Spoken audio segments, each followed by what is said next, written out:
What are we on, Toby? What's this? It's a black day, isn't it? You're in camouflage, mate. Yeah, it's a black day. I went to a camouflage school and the boss said he never saw me. I went, thank you very much. Anyway, welcome to this video. This is about the Africa Twin 1100L. Are you reading from that? No. 1100L. Now this is the range topper. This is like £17,000 worth of bike, which has got uprated suspension, it's got uprated everything, DCT, every mode you could possibly want. Apparently it gets like 500 kilometers of range from one tank. Amazing. Yeah, I'll just leave that there. I'm suggesting that there's a butt here. Well, it's got 1084cc and reading from the book, because we're not numbers people, so it'll all be put up there, just over 100 brake horsepower, 105 newton meters. Are you finished? No, it's a nice bike. I want my GSA though. But in terms of this bike, lovely bike. I'll tell you what I did like is when you sat on it, you really feel like you command the road. It gives me the same feeling that I have on my GSA, because you're up really quite high, although this bike isn't as high as it used to be. And let's see what the seat height, 850 to 870 millimeters you can have. And they've actually thought about it, because do you remember I've ridden both of the other ones. And you said, especially the first one, that it was really too high. Way too high. And that kind of put some people out of the market, didn't it? Well, what they did was, when they brought them out, they had the adventure bike, which had the bench seat on it, yeah, massively massively high, couldn't adjust the seat in any way, but that was one that had all the panniers on it and everything else, and the 24-litre tank, because they thought everyone was going to buy that. But everybody wanted the better one, which had the nicer seat, but only an 18-litre tank. And if they were going up against GSAs and you know, Ducati, big Ducatis and things like that, they had to think about it. So I think there was enough people complained about it, so now they changed it. So if you want, this is the one that everybody wanted, but they've increased the fuel tank size, and you put the panniers on it. Whereas the adventure one is now not the one that's supposed to go off-road, is the one with a smaller tank and all the rest of it, if that makes sense. Does it? It's clear as mud, isn't it? Clear as mud. But this one, see that I've got this seat, I think Mark said that this is the medium seat, and I'm 5'9", 5'10", 5'11", I'm going up inches here. You are, yeah. But I can, both feet are flat on the floor. Which is important for a lot of people. Yeah, it is. But they do 6 different size seats. That's bizarre. But in a bizarre, but they've obviously listened to what people want, and some people want to be up higher, some people lower. The seating position is amazing like this. The seat is really comfy. And you know, when you watch videos and stuff of people going all off-road and stuff with their bikes, I mean, I watch quite a bit with the BMW bikes and stuff, but equally like this, you can see why people tear up and they like to be on their bike, feeling the back end flipping out, and you know, all that good stuff of off-roading, because it's really a nice place to be. It really is. The wing mirrors, I remember the old wing mirrors sort of a bit squarey, but these are quite a nice shape. These hand guards give a lot of protection to your hands. I certainly didn't. I mean, it's about 10 degrees today out riding, isn't it? Oh, it's chilly. It is. I've got my Exotog jacket on. My little hands were quite warm. Exotog. They are good, by the way. And underneath, I've got my RiderCamTV t-shirt on. There you go. Check the merchandise out there. I haven't actually. Unbelievable. But lots of bikes come straight up and then down, don't they? And one thing that I do notice is it feels very open here, because a lot of bikes, like my GSA, the tank is kind of there, isn't it? Whereas this is very much set down. It feels really nice. It's quite bobby. I've got the brake on at the moment. It's quite bobby. Bobby, is that an engineering term? Yes, that is. It's a bit bobby, John. It's a technical term. So the first few hundred meters where you test your brakes and all that sort of stuff, I was quite surprised that it dipped that much. but when you're riding, it just takes all of the effort out of all of the bumps, all of the stuff. And this has got the uprated suspension, self-leveling this, self-leveling that, suspension goodness, and it really shows. And I think because the base model I think is about £14,500, and this is 17, and £1,800 of that, something like that, is to do with the suspension. And that's a lot of money. Difference between that one and this one, and the suspension is on there. I can't help feeling though that I'm a strewn with... A strewn? Yes. Another made-up word. Yes. A plethora. Yeah, there is a plethora of buttons and knobs and stuff going on here. On the right hand side, you've obviously got your throttle, all fly-by-wire. On this one, you've got cruise control, really easy to set. You just make sure you press that, it shows up on the dashboard, and you can set it. And then once it's set, go up and down. And then to cancel, because you have no clutch, it's just a roll off slightly of the accelerator or using any of your brakes, that sort of stuff. Then you've got your kill switch, your start, and interestingly the start on this is a one touch, so you haven't got to hold it, it's just literally tap it and it starts. I think we should have a demonstration of that. I will demonstrate it for you. So firstly you turn the key in. That's the coffee made. Yeah. Are you ready? Oh, I am ready. Foot on the brake, right, ready?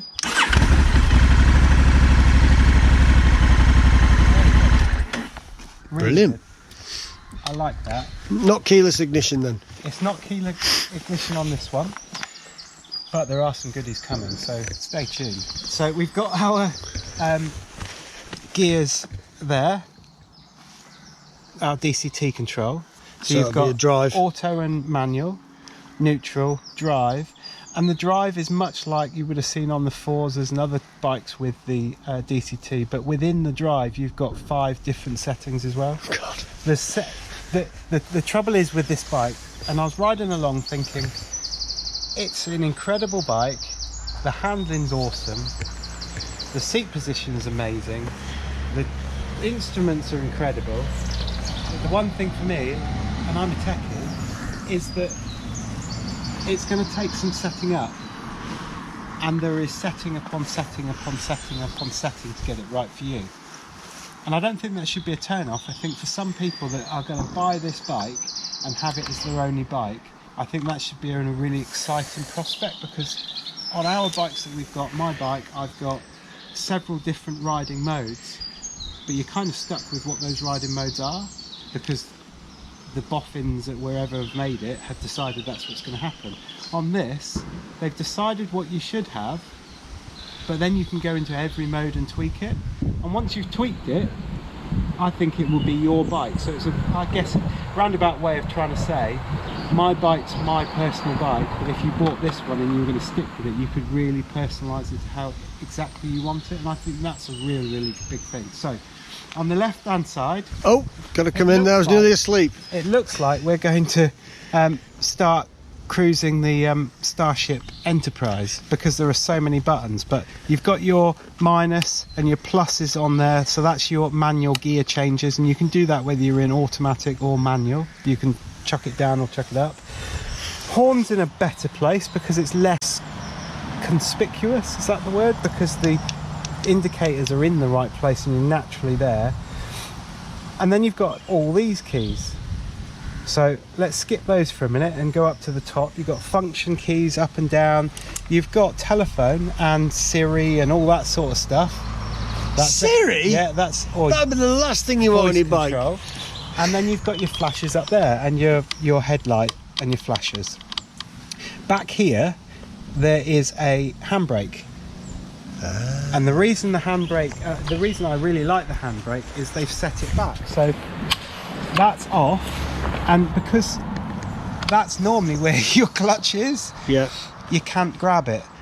And if you were to hold it, so you're on a hill start, you could do a hill start and then just leave it go, because it doesn't engage automatically. You have to put that on, so you physically know that the brake is on, which is really good. That's a bit clever, isn't it? Yeah. Somebody's thought about that. It gets cleverer and cleverer. No way. Right, so see if you can see this screen. I'll have to come round because I think the sun is very reflective today. Okay. So, it's reflective every day actually, yeah. but right, so you should be able to see the screen, and there's two of them. This one starts up quick, and you can start the bike straight away, but the CPU takes a little bit longer to warm up, and you get this lovely graphic of Africa Twin pop up, and then when it comes into life, it gives you a bit of a warning saying, you know, you're responsible. Yeah. Now this is pressure sensitive, apparently. This, okay. So it's to be used with gloves, and it's touchscreen. So how cool oh is my that? word! So this may confuse and may be, wow, I'm never going to buy that. Look at the state of that dashboard; it's all over the place. But conversely, people will go, I need that. Yeah, but it has everything that you should want on it. So over on this left-hand side, you can change anything on this screen. It's really, really clever as to what you can see. So this one's set up on number 1, trip A, average consumption 48 miles to the gallon. Now this is a demonstrator bike, people haven't been riding it gently. Average speed, consumption in gallons. It's obviously changed for some other settings in number 2 and 3. It gives you your voltage, all that, and you can change any of this. This is what I like about it. And on 4, then this is where you can change your ABS to active or cancelled, your HSTC, your W, your preload, and it's really... What's HSTC? Exactly, I have no idea. Yeah.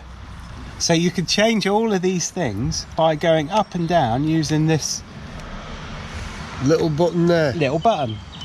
Oh, which is look great. at that. But the reason I went onto this screen is I wanted to show that they have different users, so user settings, so driver settings I want to say. So you've got, let's have a look. So we've got Tour. Yeah. So Tour sets up, and there's twofold for this screen. Tour is like on road, and it does all this special stuff. It's got your rev counter, it's got your miles, what gear you're in, engine, and your temperature. And down below, it's got much the same as all of the DCTs on Honda. It's got how much power, engine braking, traction control, that you've got attributed when you pull the throttle back. Yep. Now you get 100% of the power on every mode, but it's how it delivers it. Same as on the Forza. It's like on a curve, isn't it? Yeah. So if it's raining, it's not going to. If you've got it in rain mode, it's not going to give you all the power at first pull of the throttle. Right. This shows you everything about this mode, Tour mode, but there's different settings that they have within these, so you can change these screens around. So maybe you want to do be in an urban mode, but you don't want all the information, so it's set up for you. And they kind of do things in a gold, bronze and silver standard. So if you think that the gold standard is this Tour, it's got everything about the bike that you want to see on the screen all in one go. Then you've got the bronze, where you've got silver.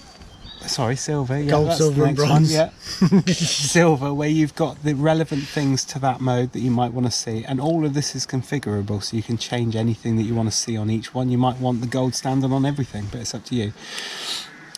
When you go to off-road, this would be like the bronze one. And they don't mean that it's got any less functionality. What they're meaning by bronze is that you've got the rev counter, how much fuel you've got, and all of your different stuff around your power and your traction, and other bits of goodness, your time and that. Gubbins. Yeah, so only relevant stuff, and you've of course set your own stuff up. But now this bike is really quite special. Of course it's special. Yeah. Somebody's special bike. And the reason it's quite special is because how many times have we been on tour, Mark? We go away and people, either their sat-nav's broken or they've got a sat-nav that hasn't been loaded with stuff, and sat-nav becomes a bit of an issue. How do they play music between different stuff? Well, we can't show you because we haven't got the connection, but this bike comes standard with Apple CarPlay. The tumbleweed hasn't gone anywhere. Yeah, right? see, I'm supposed to go, ooh, there, aren't I? Because, I was nearly asleep then by the time I finished saying CarPlay. I think that's quite groundbreaking, because rather than having to buy another sat-nav, or like BMW have started to do with their RT range, integrating a sat-nav into their screen that you've then got to have an app running all the time. Why not use what you use and what you're used to all the time by using your Apple or your Android? Android is coming, by the way. Android's not there at the moment, but Android is coming. And you can use the screen in the same way you would use Apple CarPlay in your car, sat-nav, contacts, phones, WhatsApp, all the stuff that you might want to... I wouldn't advocate using that stuff while you're driving, but to be able to listen to your music on your machine and not have anything hidden in here with a hard drive that you've got to load and faff about with, you just plug it in, there's CarPlay, hit the... That is pretty special. And off you go. I think that's really good. It is. They've got a sunshade, so it doesn't... And not once. I mean, the weather's been really nice here, and overcast, then really sunny. Not once has that been An issue. too reflective that I could see. And then just down here, Oh, hang on. there is a waterproof USB. Wow. Now, that waterproof USB is to charge your phone, all that good stuff, but you can use it with Apple CarPlay, and it will be Android Auto when it comes. The only downside to that, I think, is they've not, like other manufacturers, given somewhere to actually put your phone. Thanks, Mark. They've not actually given anywhere to put your phone. So you can plug it in, but Have it dangling down by the wheel somewhere. you just flapping back. Honda do. Honda Doo-Doo. Yeah, Honda do lots and lots of different things, but they do a tank bag, and you can run that cable all the way underneath this up into the tank bag. The phone is sit on the window so you can see what's happening, but A tank bag. You have to buy a tank bag then. I'm not a fan. I know that you're not a fan of tank bags. People are, not Yeah. knocking them, but if you're going to make the functionality on a bike for that sort of, I think, quite groundbreaking stuff, because we're getting to the point where nobody needs sat-nav. You can use your phone for it, and that's what you use for everything, isn't it? So why is there no space here that's waterproof that you can plug that in, or why is that not wireless? Well, they've put this. I don't This is know. obviously a cover of some sort. It wouldn't take anything to just put a box of some, waterproof Pelican box or something with a screen on it that would fit in there. It's not going to impact on there. You don't have to have a tank bag. It would make more sense, but Yeah. they're just not quite thinking properly, are they? So I don't quite kind of get that. And Apple CarPlay, you can have some cars and some devices that have wireless Apple CarPlay. So why have they not? It might be a technical thing, it might be a sales thing, it might be a licensing thing with Apple, but if you're going to that lengths to make sure that people can use that sort of stuff, and this bike has Bluetooth technology, so they have got the technology that they could put in there, why not have it wireless so you could have your phone in your pocket? I don't know, it might just be me. I think it's really groundbreaking on a bike to have that and not be something massive like a Goldwing or something where you've got cubby holes everywhere. But I think they've thought and got to like 90% and thought, yeah, we've done a great job, we've got it on there, and they have, but they kind of missed that little bit to me. I've got to ask you though, before you go, what's that bottom screen for? The bottom screen, Because it's duplicating what's on the top screen.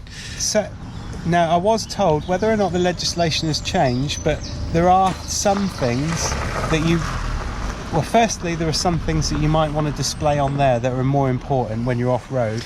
It's to do with indicators and things like that. They've got to be separately. Yeah. But it's the obligatory lights have to be shown in a way that are, I presume, it's rather than it not being digital, they have to have their own separate space. Oh, okay. Apparently. That makes Even sense. on the BMW, on their TFT screens, you've got the screen that does all whizzy bang stuff, but each side is those little slots for those little lights.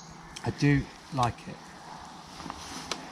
Power supply here as well, so they've thought of that all up front. But what does that tell you? Can I just come round? Well, it doesn't tell me anything. There's no screen on it. No. You've just explained all about that screen. How they've got to 90%. Yeah. They put a massive cigarette lighter thing in there. Yeah. And not a USB. Who's using those anymore? You don't even get them in cars now. In their defence, putting one of those massive My lord. ones, you can get the converters, and I'm with you, but you can get the converters, but the 90% of thinking to get it right, where's the 10% of whatever you're going to have plugged in, where's it going to go? Unless you put something else there on another bracket. But for that, you could have put another USB connection in there. Yeah, that would have been more ideal to a lot of riders, wouldn't it? Yeah. I love the colour of the bars. I'm not so keen on the black, funnily enough. I've got to be honest with you, I think it's a horrible colour. Even though my bike is triple black. I don't like black. I never have done. I think the thing is with the Africa Twin, it's much like the KTMs. So you've got BMW, Africa Twins, and KTMs. Out of the three, you see lots and lots of BMWs. They're great bikes, but they're really common, aren't they? So we go abroad touring quite a bit, or we did do. Hopefully we will again. Heads don't turn, and it's not about heads turning, but heads don't notice those bikes that are the same as every other bike they've seen. Yeah. KTMs have got the sticky out colours and the pointy bits that make them stand out. This is a completely different bike. It's got gold wheels, which is lovely, and the shape of it is different to many other adventure bikes. I think this makes it blend in a little bit too much for me. They do. I think they do a red version of it, don't they? But I think the one that stands out for me is the red, white and blue. Yeah. Whether they call it white or not, I don't know. You're all right there, mate. Is your hip? Yeah. The hip about to dislocate. Well, it's rather tall. So, but I think the white, blue and red colour scheme is the colour scheme for this bike, personally. But I don't like the black. I thought the mirrors were right in the right place. Saw loads of on the ends of your handlebars. On the ends of my handlebars. Come around the front, Mr. Mark. I'm coming round. So, this screen, I did get buffeting actually on the top. Now the screen, you have to unclip it with two. You've got it's just a simple clip. Yeah. And it slides up and down, but you have to unclip it with both hands. And Honda made a conscious decision to not just have one thing that can be done on the fly where you're riding, that you now have to stop. But I'm going to ask you the question then. How many times do you adjust your windscreen? Oh, I do it on every single journey, Mark, which Muppet. is why Honda made that decision. Muppet. No, it's set up and I never look at it again. However, some people like to have it lower when they're off-road, higher when they're on highways, change it about. Some people don't like just leaving stuff that just works. Yeah. I don't know. Lights are really nice. I'm going to talk about these lights now because I think on the first one it only had one headlight that was on one side. I can't remember. I think so. But I like it when they've got two headlights like that, only because it's more visibility for people who are pulling out of junctions on you. But it does look evil. Don't you think they're very BMW Angel Eye type thing? Yeah, they are a bit. But I like it because they're very different, because they've cut half of it off. Yeah. I do like it. I like the fact that Honda are sticking to these. They're always on. Yeah. But they are bright. They're all LEDs. Yeah. What's the flasher like? Just the flasher. Do you know when they brought out the App Store for Apple, they said there's an app for everyone. Well, on these, there's a button for everyone. There is. So, come round that side. I'm coming round. You're almost like directing me there. Yeah. Now, what I do like is that these pegs come with these rubber inserts already, so you don't get any vibration. But the rubber's not that thick, but it feels like wallowy. Okay. It feels like you're part of that pedal, which is great. No fishing around as you'd expect from Honda for any of their bikes, for any of their stuff, including finding the indicator. It's right there. Really quite nice little click. Seat is really comfy. Which is funny because it looks really narrow, doesn't it? Yeah. But it's one of those bikes that you get on, because we've ridden quite a few bikes. Some bikes you get on and you just ride, and then you find, oh, this isn't right, that's not right, that doesn't feel right. Because I think this bike has got so many good things about it across the board, you're not thinking that the seat is thin, because it's right, it's meant to be, they've built it right.